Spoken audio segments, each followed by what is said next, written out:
जदयू की राष्ट्रीय कार्यकारिणी की बैठक में लगातार ये बातें सामने आई हैं कि कैसे जदयू अपने आप को विस्तारित पार्टी बनाकर पूरे देश में उतारना चाहती है। अब जदयू के विस्तार को लेकर जो संभावनाएं थी उनको तो चुनाव में देखा जा सकता है, लेकिन फिलहाल एक ऐसा एजेंडा इस मीटिंग से निकल कर आया जिस पर कहीं कोई चर्चा नहीं हुई थी।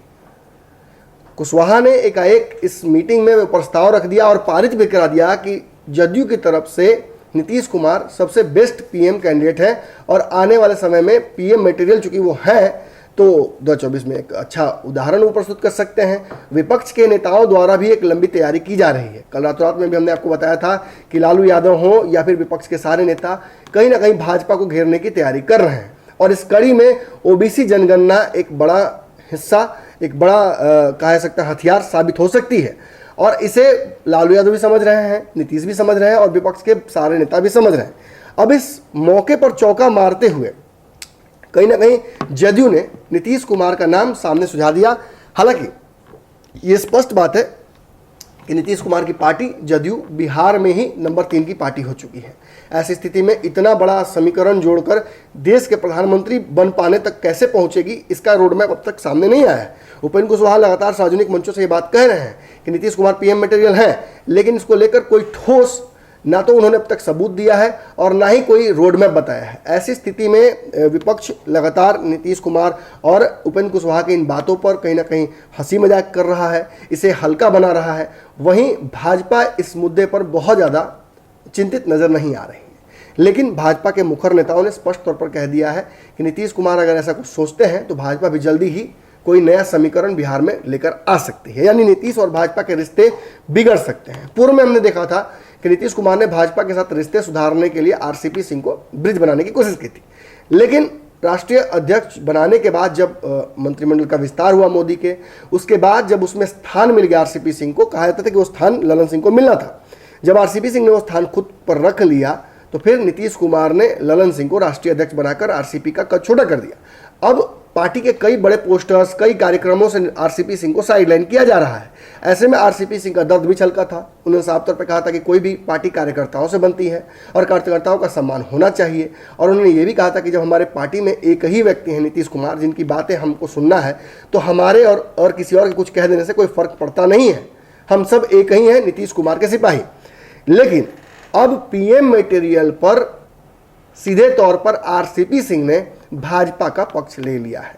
देखिए, है तो ये ब्रेकिंग न्यूज, लेकिन मैं अपनी आदत से मजबूर हूं, आपको अंदर की बातें को जरूर बताऊंगा। सच यही है कि अगर नीतीश कुमार मुख्यमंत्री से प्रधानमंत्री की ओर बढ़ते हैं तो नीतीश और भाजपा के रिश्ते खत्म हो जाएंगे। ऐसी स्थिति में सबसे बड़ा घाटा किसको होता है?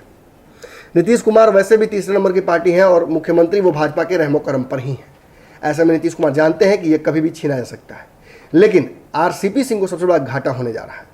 राष्ट्रीय अध्यक्ष कुर्सी उनकी चली गई है, जदयू में उनका कद छोटा किया जा रहा है, यहाँ तक कि उपेंद्र कुशवाहा जो बाद में आए उनको भी उनसे ऊंचा पद दिया जा रहा है। और अब अगर टूट जाता है ये रिश्ता तो किस आधार पर वो केंद्र में मंत्री बने रह सकते हैं, ये भी आप जान सकते हैं। ऐसी स्थिति में ये मैंने स्पष्ट कर दिया था पंचनामा में कि अगर बात करें जदयू के बाकी नेताओं की तो अशोक चौधरी हों या संजय झा हो या संजय सिंह हो या फिर कोई भी हो, चाहे अगर आप बात उपेंद्र कुशवाहा की कीजिए, ललन सिंह की कीजिए, ये सभी नीतीश को पीएम मटेरियल जरूर बोलेंगे क्योंकि इसमें इनका व्यक्तिगत स्वार्थ निहित है। लेकिन नीतीश और भाजपा के इस रिश्ते से ही जो एक संभावना पैदा होती है उसके प्रोडक्ट में कहीं ना कहीं सीधे इन्वॉल्व हैं आरसीपी सिंह, इसलिए वो ऐसा नहीं कर सकते। तो उन्होंने सार्वजनिक मंच से ही इशारों में ये बात स्पष्ट कर दिया है कि पीएम मटेरियल पर चर्चा करना ही बेमानी है। नीतीश कुमार ने अपनी काबिलियत साबित की है और वक्त आएगा तो वो सारी बातें अपने आप होंगी। उसके लिए किसी को आगे आकर ये स्पष्ट करने की आवश्यकता नहीं है कि नीतीश किस लायक है। नीतीश किस लायक है ये बिहार की जनता पहले ही तय कर चुकी है और नीतीश कुमार पिछले 16 साल से अनडाउटेड लीडर रहे हैं बिहार के और जदयू भी उनके पीछे लगातार चलती रही है। ऐसे में इन संभावनाओं से इनकार नहीं किया जा सकता है कि नीतीश कुमार आगे चल के कोई बड़ा रोल निभा सकते हैं, लेकिन पीएम मटेरियल वाली चर्चा खासतौर पे अभी इस वक्त करना एकदम बेमानी है। कुछ दिनों पहले हमने सुना था, नीतीश कुमार से पत्रकारों ने पूछा था कि ऐसी बातें आपके बारे में की जा रही, तो उन्होंने साफ तौर पे कहा था कि मैं ऐसी किसी बात को मुहर नहीं लगाता हूँ। राष्ट्रीय कार्यकारिणी की जो बैठक हुई थी उसका एजेंडा पीएम मटेरियल तय करना नहीं था।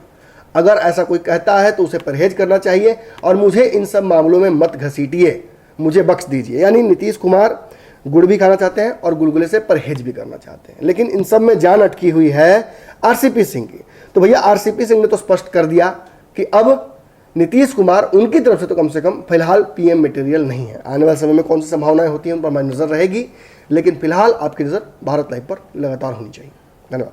अगर ये वीडियो पसंद आई और वह बिहार के राजनीति और बिहारियत से सरोकार रखेनी तो सब्सक्राइब बटन दबा के चैनल के सब्सक्राइब कर ली। ओजे एगो घंटी बा, ओकरा बटन दबा देला से कुल सटीक और मारक खबर रुआ मुफ्त में मिल जाई। अगर रुआ पत्रकारिता के हमनी के नया प्रयोग में सहयोग कर चाहतानी तो ज्वाइन बटन दबा दी। पेटीएम नंबर नोट कर ली 9386816700। धन्यवाद।